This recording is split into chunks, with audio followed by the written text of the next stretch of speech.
Tapi pada masa itu ada rumor yang sedikit menyedihkan. Apa tuh? Makanya bikin orang Cina nih sedih. Apa tuh? C, aku kan ada tengok YouTube kau nih, yang kau podcast sama Beda sama Mbak Yu kemarin tuh kan. Yang waktu itu aku ke klinik Ban Batu 9 kan, aku lagi betulin Ban Asmi itu. Kau orang kan bahas pasal yang kemarin Cina di Padang lah, yang Cina orang Cina dibantai pada tahun 1998 di pemerintahan Soeharto. Aku nak tanya nih C, ini ada nih kawan aku cerita. Ini kalau misalnya dia borak, berarti dia yang borak bukan aku Waktu itu kok tak salah aku ada pembantaian berapa orang itu dibantai dekat Jakarta ya. Jakarta apa Batavia itu dulu? Kalau zaman dulu tuh sebelum ada nama Jakarta, dulu tuh disebutnya tuh Batavia, Mira. Iya, betul. Jadi pada masa itu 13 hari, selama 13 hari warga Tionghoa atau warga Cina dibantai habis-habisan di Batavia tuh. Di Batavia 13 hari berturut-turut. Betul, dan itu zaman penjajahan Belanda. Nah, pembantaian orang Cina di Jakarta nih, yang dulu disebut Batavia, ini adalah tragedi yang memang paling berdarah dan perih, Merul. Dibanding tahun 98 sebelumnya, berarti ini dulu dong ya? Betul, ini awal dari permulaannya lah. Jadi memang warga Cina nih entah kenapa selalu dikenakan gitu. Tragedi ini terjadi di tahun 1740. Di masa penjajahan Belanda yang tadi aku cakap. Dulu nama tempat kita nih belum Indonesia, Merul. Masih Hindia Belanda. Oh, India apa Hindia? Hindia. Itulah yang membedakan antara Hindia kita dengan Hindia yang Hindustan sana. Oh, jadi zaman dulu tuh kita nih Hindia yang tak asli lah ya? Betul. Jadi masa itu gubernur VOC namanya Adrian Falconer. Adrian Falconer ya? Dialah yang berpikir kalau warga Cina di Batavia ini terlampau banyak pada masa itu. Jadi harus dikurangi. Macam Thanos deh, genosida jadinya. Betul, memang harus dikurangi. Dilakukannya lah pemindahan orang Cina, warga Cina ini ke daerah Belanda lainnya, macam di Sri Lanka dan di Afrika. Oh, dipindahkan ke daerah jajahan Belanda yang lain ya? Betul. Tapi pada masa itu ada rumor yang sedikit menyedihkan. Apa tuh? Makanya bikin orang Cina ini sedih. Apa tuh? Waktu mereka nih perjalanan dalam kapal itu katanya ada rumor kalau orang Cina nih, warga Cina yang di dalam kapal tuh dilempar ke laut. Astagfirullahaladzim. Jadi nggak sampai ke kota tujuannya. Itu sebenarnya bukan pengurangan, jadi pembantaian itu ya?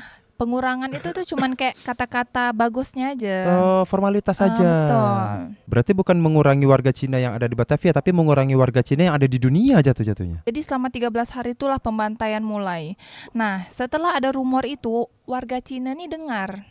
Jadi mereka sakit hati, langsung mereka membentuk pasukan sendiri. Mereka memberontak, lalu mempersenjatai diri.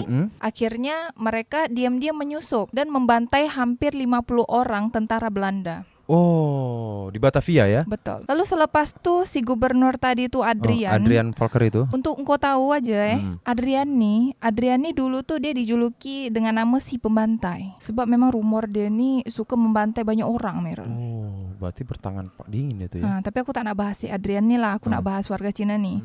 Balik lagi ke warga Cina yang tadi dah memberontak tuh. Betul. Dibunuhnya kan lah 50 orang tentara Belanda secara diam-diam. Akhirnya Adrian nih dengar. Oh, dia tahu rumor itu jadinya. Dia tahu dan dia marah. Dia murka, habis itu dia melakukan rapat lah dengan ada orang India juga kat situ. Dia rapat, tapi orang-orang ini tak ada yang setuju dengan Adrian yang ingin membantai warga Cina hampir semuanya. Kenapa tuh nggak setuju? Sebab dia merasa, orang-orang ini merasa ini nih terlampau sadis. Terlalu sadis lah, nggak terlalu kemanusiaan ya. Betul, seharusnya dipindahkan saja. Seperti langkah awal mereka yang mau dibuat. Tapi kan pada saat dipindahkan itu juga orang dibunuh kan, diceburkan dalam laut. Nah itulah perpecahan itu terjadi gara-gara yang memang si Adrian ini tidak sesuai dengan kata-katanya. Tak sesuai, berarti dia tidak konsisten dengan apa yang dia bilang tadi ya. Tapi karena memang ancaman ini sudah terlihat nyata. Sebab benteng Belanda nih di Batavia sudah dikepung sama warga Tionghoa yang memberontak tadi itu. Banyak warga Tionghoa. Banyak.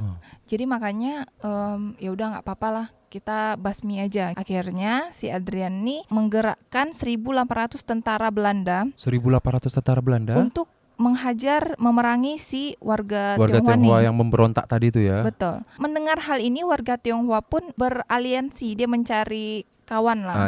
Mencari bantuan, nyari sekutu dia ya. Iya betul, dia mencari sekutu.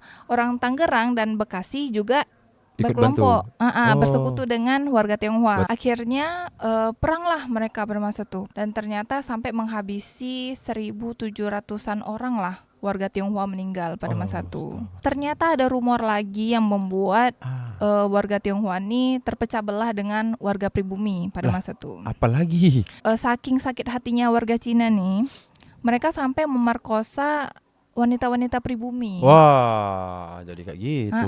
Jadi berabe kan urusannya. Jadi warga pribumi ini jadi sakit hati dengan warga Cina, betul. Udah dibantu kau kayak gini sama kami gitu kan. Jadi warga pribumi ini bersekutulah dengan Belanda. Nah, ini yang nggak konsisten sebenarnya pribumi ini sendiri kayaknya. Senang lah Adrian nih kan, dia buat lagi propaganda kat situ. Dia buat apa? Siapapun yang bisa yang berhasil memacung warga Cina, memacung warga Tionghoa, warga Cina tuh dapat hadiah. Oh, dia bikin giveaway sayembara ya.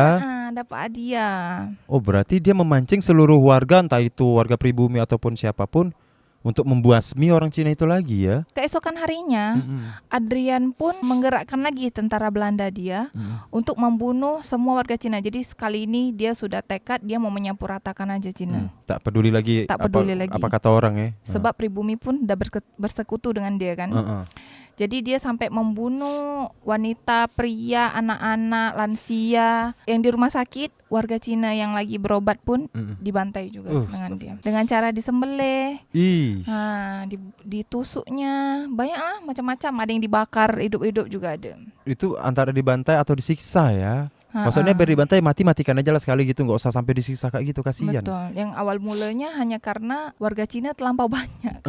Kak Batavia negara Cina tuh terlalu banyak. Tragedi ini selain dinamakan geger Pacinan, seringnya didengar geger Pacinan, tapi orang-orang Cina sering cakapnya ini nih tragedi Angke. Kalau kemarin kan aku cakap tragedi Kanso kan. Kanso. Yang dengar orang Padang Pariaman. Sama Pariaman. Itu kan sakit hatinya orang pribumi sama orang Cina karena orang Cina ini berkhianat gitu. Kalau kali ini tragedinya namanya geger Pacinan. Tapi orang Cina sering sebut tragedi Angke karena dalam bahasa Hokkien nih ang itu merah kan. Ini sungai. Sungai Merah, berdarah loh, sungai berdarah gitu. Berselimang darah gitu lah, jadi Angke ya. Benar, Angke. Itu tragedi ini tuh selain ada diperingati juga nggak? Maksudnya setiap tanggal berapa gitu diperingati hari Angke atau apa gitu nggak ada? Tidak ada. Sebab memang ini tuh jadi sejarah dalam sejarah Nusantara aja. Sejarah Nusantara gitu aja. Betul. Tidak dijadikan kayak bukan hari besar ya, diperingati di hari-hari setiap tahun nggak ada ya. Di Jakarta pun ada kan Muara Angke. Oh iya ada. Di Jakarta memang ada Muara Angke kan. Tapi tadi siapa tuh pencetus yang untuk membantai Cina tuh, gubernur VOC tuh Adrian Valkarie. Itu nasib dia tuh yang laknatullah tuh, jadi apa cerita jadinya tuh? Kalau aku dengar tuh cerita dia abis lepas tuh dia kan warga pribumi menang kan melawan bangsa Belanda. Abis itu dia disiksa, dipasung selama bertahun-tahun. Dipasung? Betul. Dan tuh pas 1951 dia masuk ke dalam penjara, di sel kan. Abis itu dia meninggal ke penjara. Meninggal di penjara gara-gara tak tahan disiksa itu tadi, karena bertahun-tahun kan. Betul. Oh berarti bukan karena dibantai, bukan karena apa, karena disiksa aja di penjara itu ya. Betul.